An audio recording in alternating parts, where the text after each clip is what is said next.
Oke, udah dulu ya, udah malam. Dadah. Oke, dadah. Sehat-sehat ya semuanya. Stay safe. Dadah, see you. Juga. Dadah. Ever since the COVID-19 pandemic hit the world, the way we communicate with each other has been shifting.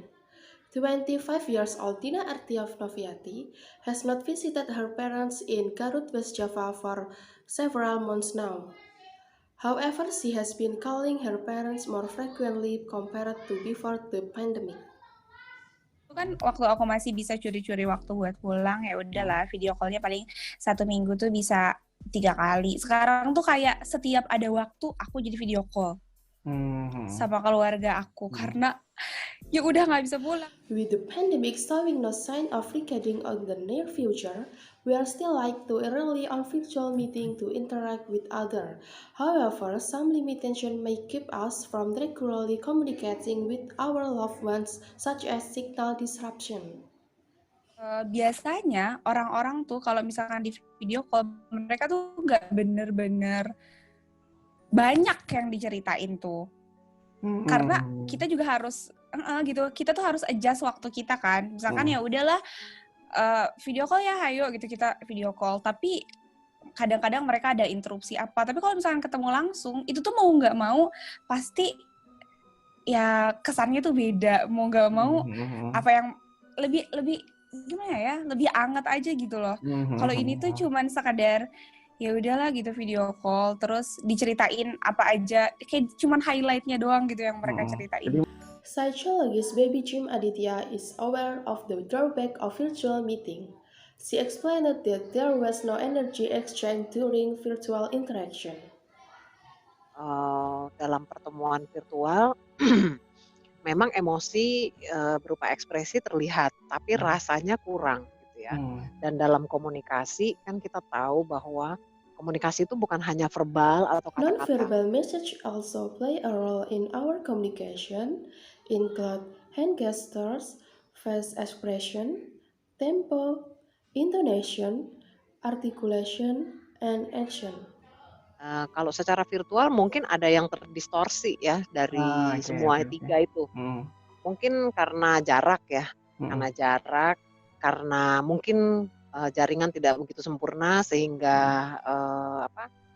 ekspresi itu tidak seluruhnya tertangkap misalnya, atau gesture nggak seluruhnya kelihatan kan. Virtual interaction might cause people to feel more lonely, but Baby said it is not different from face-to-face interactions, where we can feel lonely too despite being in the middle of a car. Kita kumpul-kumpul sama teman kita di warung kopi, ber-6, ber-8, ber-10, tapi masing-masing sibuk sama handphonenya masing-masing. Kita sibuk sama yang jauh, instead of sibuk sama yang deket kita. Mbok bertegur sapa, lu tadi gimana? Gimana kerjaan lu? Gimana ini itu? Enggak tuh. So, kenapa kita mesti ketemu secara fisik dong? Capek-capek, macet-macet ya, kalau menurut Mbak Baby. Dan actually at the end kita merasa we are so lonely gitu, lonely in the crowd. COVID-19 has only shifted the ways of communicating but also our daily habits. Before the pandemic, there was a frequent coffee shop visitor. Di sebelah Plaza Senayan, jadi sebenarnya hampir tiap hari nongkrong. Karena sekedar ngopi ke Starbucks atau ke food court atau ke restoran, dan itu juga kadang bosku tuh tipikal orang yang laid back kan, jadi dia sebenarnya lebih suka ngobrol-ngobrol santai, ngomongin soal kerjaan secara nggak serius, sehingga kita lebih sering makan siang di luar. Jadi kalau seminggu bisa dikatakan 3-4 kali, ya hampir tiap hari. Dan tentunya selama pandemi itu berarti kultur makan-makan itu hilang gitu ya, Dea? Makan-makan di luar itu tentunya. Iya, benar-benar hilang. The change of culture has affected many coffee shops, including Relung Kopi in Tebet, South Jakarta.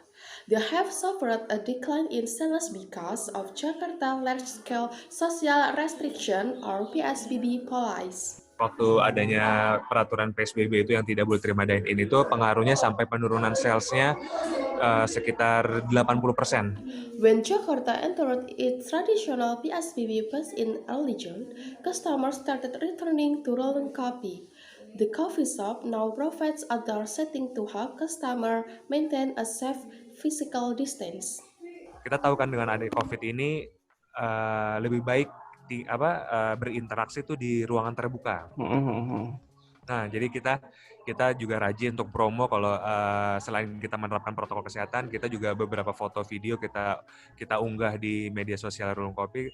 Kalau ini loh beberapa spot di Rulung Kopi yang banyak sirkulasi udaranya, yang banyak ruangan terbukanya dan ruangannya spacious juga di indoor. Kita ngasih lihat foto atau apa yang berjarak, jadi orang mudah-mudahan merasa nyaman, tidak takut untuk datang ke Rulung Kopi, dan kita mastiin orang yang di Rulung Kopi itu harus memakai masker, kita pengecekan suhu tubuh, sanitizer.